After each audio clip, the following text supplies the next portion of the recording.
नमस्ते दोस्तों। आज हम बात करने वाले हैं पीपल प्लीजिंग की, जो हमें एक आदत है ना, लेडीज़ को स्पेशली लोगों को खुश रखने की। पीपल प्लीजिंग, ये टर्म आपने बहुत बार सुना होगा। अगर आप में से किसी को इसका मीनिंग क्लियर नहीं है, मुझे नहीं पता इसको एग्जैक्टली हिंदी में कैसे बोलते हैं, लेकिन मैं सिंप्लीफाई ज़रूर कर सकती हूँ। पीपल प्लीजिंग का मतलब है अपने आप को सबसे आखिरी में रखना, दूसरों को हमेशा पहले रखना, कि दूसरों की ज़रूरतें इम्पॉर्टेंट हैं, दूसरों की खुशियाँ इम्पॉर्टेंट हैं, दूसरे लोग जो सोचते हैं वो ज़्यादा मैटर करता है। मैं तो मैनेज कर लूँगी, मैं तो थोड़ा कम भी खा लूँगी, मैं तो कुछ भी खा लूँगी, अरे मैं तो कहीं भी सो जाऊँगी, मैं तो कुछ भी पहन लूँगी, नहीं नहीं आप मेरी ज्वेलरी ले लो, अरे नहीं नहीं मैं तो कर लूँगी, आराम की क्या ज़रूरत है, मैं कर लूँगी। ये जो एक फीलिंग है, ये पीपल प्लीज़र के ही अंदर आ सकती है। या फिर आप किसी को अपनी ट्रू फीलिंग्स नहीं बताते, अंदर से आपको क्या लग रहा है वो आप नहीं बताते, इसलिए कि कहीं दूसरा नाराज़ ना हो जाए। आप कॉन्फ्लिक्ट्स को अवॉइड करते हो, इसलिए आप एक झूठ हर वक्त बताते रहते हो, अपनी रियल सेल्फ नहीं हो ना। आप ये नहीं बता रहे कि मेरा मूड खराब है, आपकी ये बात मुझे बुरी लगी, किसी ने बहुत गंदा ताना मारा और आपको कहा मैं तो मजाक कर रही थी, अरे कोई बात नहीं, आप तो दीदी हो, कह सकती हो। आप रियल बातें नहीं बताते कि कहीं दूसरा नाराज ना हो जाए, उसका मुंह ना बन जाए। एक झूठ प्रिटेंशन हर वक्त का चल रहा है, तो हाँ आप एक पीपल प्लीजर हो। या फिर आप हमेशा दूसरों की बातों से अग्री करते हो। हर इंसान का एक पॉइंट ऑफ व्यू है, हर इंसान का सोचने का एक तरीका है। अगर कोई कुछ बोल रहा है आप मान जाते हो। किसी ने ये कह दिया कि नहीं नहीं बच्चों को तो मारना ही चाहिए, रौब ही रखना चाहिए उन पे, हाँ आप ठीक कह रहे हो, जबकि आपके अंदर से लगता है कि नहीं क्यों मारना चाहिए, कोई जानवर थोड़ी है, बच्चों पे हाथ क्यों उठाना है, पर आप उस वक्त अग्री कर जाते हो, अगेन दूसरे को खुश रखने के लिए कि मेरा विचार उससे अलग ना हो जाए। हर वक्त अग्रीमेंट में रहना एक पीपल प्लीजर की ही निशानी है। या फिर आप के साथ किसी ने बहुत गलत किया, आपने डिसाइड किया कि मैं इससे बात नहीं करूंगी, आप मुझे इससे रिश्ता नहीं रखना, लेकिन आप वापस उन लोगों को अपनी ज़िंदगी में जगह देते हो, उनमें किसी बदलाव के बगैर। हस्बैंड बहुत ज़्यादा ड्रिंक करते हैं, आपको मारते पीटते हैं, आप फाइनेंशियली इंडिपेंडेंट हो, आप घर चले गए कि नहीं मैं तो आपके साथ नहीं रहूँगी, मेरे साथ फाइनेंशियल अब्यूज़ भी होता है, फिजिकल अब्यूज़ भी होता है, मैं नहीं रहूँगी। लेकिन आपके हस्बैंड ने ना तो दारू पीनी छोड़ी, ना ही आप पे हाथ उठाना छोड़ा, आपने फिर भी उनको माफ़ कर दिया। ऐसे काफ़ी गर्ल्स के साथ बॉयफ्रेंड भी करते हैं, बहुत सारी ऐसी सिचुएशन, कोई बॉस कोई कलीग, आप लोगों को वापस आने देते हो अपनी ज़िंदगी में उनके बिहेवियर बदले बिना, तो अगेन आप पीपल प्लीजर और आपको वही लोग ज़्यादा इम्पोर्टेंट रखते हैं। आपके अंदर हमेशा एक गिल्ट भरा रहता है इस वजह से कि आपको कहीं लोग रिजेक्ट ना कर दें, इसलिए आप बाउंड्रीज नहीं बनाते, इसलिए आप उनको ये कह नहीं पाते कि इस तरह का मजाक मुझे पसंद नहीं है। आपने कह तो दिया, मजाक में बोला था, लेकिन मुझे बहुत हर्ट कर गया, प्लीज़ आगे से मेरे साथ ऐसी बात कोई नहीं करेगा। इसलिए आप ये नहीं कहते कि मेरे परमिशन के बगैर मेरा अलमारी मेरा पर्स कोई टच नहीं करेगा, मुझे पसंद नहीं है मेरे रूम में आपके भाई के दोस्त आ जाएं और वो ड्रिंक करें और सब यहाँ वहाँ गिलास छोड़ दें। आप बोल नहीं पाते, आपकी कोई बाउंड्रीज नहीं है क्योंकि आपको रिजेक्शन का डर है, तो ऑफ कोर्स आप एक पीपल प्लीजर ही हो। या फिर आप वो चीज़ें भी करने को हाँ कर देते हो जो अंदर से आप करना नहीं चाहते। आप थके हुए हो, अपने घर में बहुत खाना बना के आए, मायके में आए, बेटा तू यहाँ भी लंच बना देगी, ऐसे कर हलवा तू बना दे, शाम को पूजा, हाँ हाँ मैं बना देती हूँ, क्योंकि मना किया तो नाराज़ हो जाएंगे। आप ये नहीं बता पाते मैं थकी हुई हूँ, मैं तो रेस्ट करने आई थी और आप यहाँ मुझसे और काम करा रहे हो। ये लोग जो गिल्ट में भरे रहते हैं, जिनसे मना नहीं होता, ये यहाँ तक तैयार होते हैं कि वो किसी का ब्लेम भी ले लेते हैं just to keep that peace intact, की शांति बनी रहे। किसी ने मेरे ऊपर कोई इल्ज़ाम लगा दिया, मैं मान लेती हूँ कि छोड़, फिर झगड़े होंगे, परेशानी होगी। ये सारी चीज़ें पीपल प्लीजिंग ही है। आपके लिए लोग ज़्यादा इम्पॉर्टेंट हैं। अब ऐसा क्यों है? स्पेशली ये प्रॉब्लम फीमेल्स में होती है क्योंकि उनकी कंडीशनिंग ही वैसे है। बचपन से उनको ये सिखाया, बताया, पढ़ाया जाता है कि बेटा सबको खुश रखना है, तुम्हें सबको साथ लेके चलना है, तुम्हारी जिम्मेदारी है घर में सबको किस तरह से सब लोग अच्छे से रहेंगे, एक लड़की ही घर जोड़ती है, तुम्हें दूसरे घर जाना है, ऐसे मत बोलो, इस तरह से नहीं। वो पीपल प्लीज़र बन जाती हैं। पहले वो घर में प्लीज़ करती हैं, अपने मनपसंद चीज़ें नहीं करती ताकि मम्मी पापा खुश रहें। ऐसा बोला जाता है ना कि लड़कियां बेटियां घर की इज्जत है और उसके बाद बहुएं घर की इज्जत हो जाती है। कमाल है यार, बेटे दामाद और ये लोग कभी घर की इज्जत क्यों नहीं होते पता नहीं, बट एक सेटअप इस तरह हुआ है जहाँ पे हमको ही इज्जत बनना है। वो इज्जत बनाने के चक्कर में झुक झुक कर सारा नाजायज बर्दाश्त करके हम लोग टूटने की हद तक रहते हैं, पीपल प्लीजर बन जाते हैं। लेकिन प्रॉब्लम इसमें नहीं है, आप ये सब करते रहो, दूसरों को खुश भी रखो, काम भी करते रहो, अंदर से खत्म होते रहो, खुशी मिलनी चाहिए। अगर आपको इससे खुशी मिल रही है, आपको अच्छा लग रहा है, आप घर आके रोते नहीं हो, आपको स्ट्रेस नहीं रहता, आप मेंटली एकदम हेल्दी हो, आप अपने सारे काम कर पा रहे हो बढ़िया एकदम एनर्जी के साथ, तो कोई दिक्कत नहीं है। लेकिन इस पीपल प्लीजिंग की वजह से आपके अंदर बहुत नेगेटिविटी घुल रही है। अंदर आपके मन में लोगों के लिए नफरत है, लेकिन सामने आप मीठे बन रहे हो। अंदर से आप कहना चाहते हो कि यार तुम्हें दिखता नहीं है मेरी हालत खराब है, और ऊपर से कह रहे हो कोई नहीं लाओ मैं कर देती हूं। अंदर से आपको वो काम करना ही नहीं, आपको वैसे ही वो काम पसंद नहीं है, लेकिन दूसरे बंदे को खुश करने के लिए कर रहे हो। और फिर आपको स्ट्रेस होता है, आप रात भर रोते हो, आपको नींद नहीं आती है, सर फटा रहता है, एनर्जी बिल्कुल नहीं है, एकदम थके हुए, एकदम दुखी, एकदम टॉक्सिक, और अब आप दूसरों का बुरा चाहने लग गए हो। तो इसमें तो बहुत प्रॉब्लम है। इसलिए हमको पीपल प्लीजिंग से बाहर आना है। आप समझ रहे हो? यहां तक मैं अपनी बात क्लियर कर पाई हूं? अगर कर पाई हूं तो प्लीज मुझे बता देना। अब बढ़ते हैं आगे कि हम इस आदत को छोड़ें कैसे। सबसे पहले हमको ये रियलाइज करना पड़ेगा कि हमारी नीड्स मैटर करती हैं। याद रखो कि आपकी ज़रूरतें उतनी ही इम्पोर्टेंट है जितनी बाकी लोगों की है, जितनी आपके पेरेंट्स की हैं। जो सपने आपके माँ बाप के हैं कि हमें ऐसा दामाद चाहिए, हमें ऐसा घर चाहिए, हमें उतनी आपके लिए भी इम्पोर्टेंट है कि मुझे कैसा हस्बैंड चाहिए, मुझे कैसा घर चाहिए, मुझे जॉइंट फैमिली में रहना है कि नहीं, हाँ मुझे ज़्यादा पैसे वाला घर चाहिए, नहीं मुझे सरकारी नौकरी वाला नहीं चाहिए, वो हर वक्त ट्रांसफ़र होती रहेगी। सब चीज़ें, सब बातें आपकी ज़रूरतों पे भी उतनी ही इम्पोर्टेंस रखती हैं।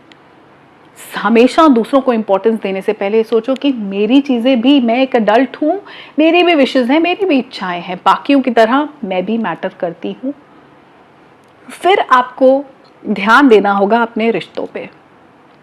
ऐसे कौन से रिश्ते हैं जो आप सिर्फ एक तरफा निभा रहे हो? वो रिश्ते जो हमेशा आपसे लेने की ही इच्छा रखते हैं। शायद एक ननंद हो जो कहती हो कि मुझे अब आईफोन चाहिए, अब ऐसे करो मुझे घर में कंस्ट्रक्शन करानी है, तुम 2-3 लाख रुपए मेरे अकाउंट में डाल दो, इस बार तो मैं राखी पे डायमंड रिंग लूंगी। या फिर कोई ऐसी भाभी जो हमेशा आपको ये कहती हो कि दीदी आपकी ये साड़ी अच्छी है, प्लीज़ ये रख जाना। या फिर आपके पेरेंट्स जो हमेशा बेटा आजा घर में मदद कर दे, हम अकेले हैं। बेसिकली वो रिश्ते जो सिर्फ आपसे खींच रहे हैं, जब आपकी बारी आती है तो आपके साथ कोई खड़ा नहीं होता। ऐसे रिश्ते होते हैं जो वन साइडेड निभाते हैं और हम निभाते जाते हैं। चीज़ों को छोड़ो, प्यार कई बार सिर्फ एक तरफा होता है। एक इंसान एफर्ट कर रहा है, केयर कर रहा है, तुम बीमार हो तो मैं कर देती हूँ, तुम्हें दर्द है तो लाओ मैं कर देती हूँ, मैं तुम्हारे लिए सुबह नाश्ता बना दूंगी मैं, लेकिन आप जब बीमार हो तो कोई नहीं करता। तो आपको उठ के खिचड़ी भी अपने लिए खुद बनानी पड़ती है, कोई खिचड़ी बना के देने वाला भी नहीं है। नोटिस करो और फिर ऐसे रिश्तों में ओवर इन्वेस्ट करना बंद कर दो। वो चाहे दोस्तियां हो, चाहे रिश्तेदारी हो, चाहे कोई पार्टनरशिप हो।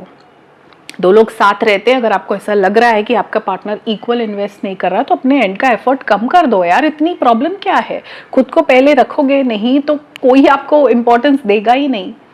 ऐसे रिश्तों पे ध्यान दो जो सिर्फ आपसे खींच रहे हैं, वापस नहीं दे रहे, आपकी फीलिंग्स को, आपके प्यार को, आपकी केयर को रेसिप्रोकेट नहीं कर रहे।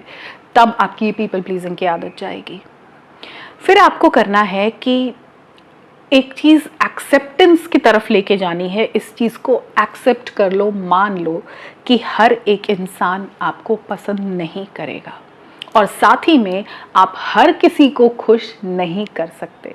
आपकी कोशिश ये है कि सबको मैं खुश कर दूं क्योंकि ऐसे सिखाया गया है। हमेशा कोई ना कोई निकल आएगा जो मुंह फुला के बैठा होगा। आपको करना ही नहीं है सबको खुश। इस प्रोसेस में आप वो बन जाते हो जो आप हो ही नहीं। रियल रहो और मान लो कि सब पसंद नहीं करेंगे, ऑफिस में इतने सारे कोलीग्स हैं, किसी को मैं पसंद नहीं आऊंगी, ससुराल में ब्याह के जाऊंगी तो कोई बुआ सास, कोई चाची सास, कोई खुद की सास, शायद कोई देवर ऐसा होगा जो मुझ में हमेशा मीन मेक निकालता रहेगा। ना करो पसंद, मुझे फर्क नहीं पड़ता। जब हम खुद को पसंद करते हैं ना, तो हमको फर्क नहीं पड़ता कि कोई और पसंद करे या ना करे।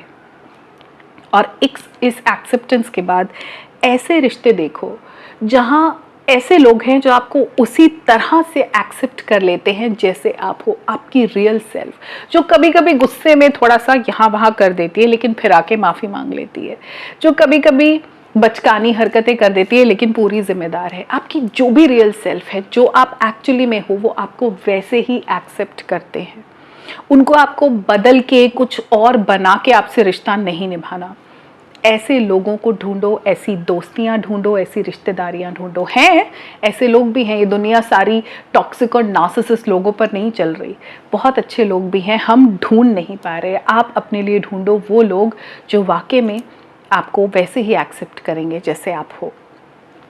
और फिर इन सब बातों के बाद एक डिस्कम्फर्ट की फीलिंग आएगी। आपको ऐसा लगेगा कि जब मुझे बहुत ज़्यादा क्रिटिसाइज़ किया जा रहा है, जब लोग बोल रहे हैं कि अरे तुम तो बहुत, आप कमेंट में कई बार लिखते हो कि जब हम कुछ कहने की कोशिश करते हैं, अपने मन की बात कहते हैं तो बहुत क्रिटिसिज्म आता है, लोग कहते हैं तुम बुरी हो, तुम ऐसे हो। उसके लिए तैयार रहो। जब भी आप क्लियर चलते हो ना अपने पाथ पे, तो डिस्कम्फर्ट तो आएगा। लोग क्रिटिसाइज़ करेंगे, आपको नापसंद करेंगे, बुरा भला कहेंगे, टॉलरेट करो। थोड़े वक्त की बात है, रीसेट हो रहा है, वो फाइन ट्यूनिंग हो रही है। जब सब उसी तरह हो जाएगा, जब आपकी लाइकिंग अपने लिए बरकरार रहेगी, आप अपनी मेंटल हेल्थ पे काम करोगे, तो धीरे धीरे आपके आसपास के लोग भी अलाइन होते रहेंगे। कई बार बच्चे ही बोल देते हैं कि मम्मा को पता नहीं क्या हो गया। कोई बात नहीं, इट्स ओके। तैयार रहो इस डिस्कम्फर्ट से डील करने के लिए। और एक चीज़ जो बहुत ज़रूरी, फीमेल्स को मैं बोलूँगी, बी ऑनेस्ट, ईमानदार रहो। जो आप हो, अपनी रियल फीलिंग्स बताओ, जो आप रियल में हो ना वो रहो। लोगों को खुश करने के लिए वो मत बनो जो आप नहीं हो। Be the real you. इतने सालों में दूसरों की खुशी के लिए, दूसरों को इम्पोर्टेंस देने के लिए, दूसरों को ये जताने के लिए कि वो कितने ज़रूरी हैं आपकी ज़िंदगी में, आप भूल गए हो अपनी हकीकत को। बी योर ऑथेंटिक सेल्फ, जो आप सच में हो। उसमें आपके सपने भी आ जाएंगे, आपकी खुशियाँ भी आ जाएंगी, आपके डिज़ायर्स, आपके विशेज़, आप क्या करना चाहते हो वो सब। Be honest. दूसरों के लिए खुद को बदलते बदलते अपनी रियल सेल्फ को खो मत दो। जब रियल सेल्फ खो जाती है तो ज़िंदगी का मकसद खो जाता है, समझ में नहीं आता करे क्या, परेशानी हो जाती है, वहीं पे स्ट्रेस होता है। Be honest. और ये जो गिल्ट हो रहा है, let go of this guilt. आपको बहुत सारा गिल्ट होगा कि मैं ये क्या कर रही हूँ। You deserve what you want. Guilty किस बात के लिए फील कर रहे हो?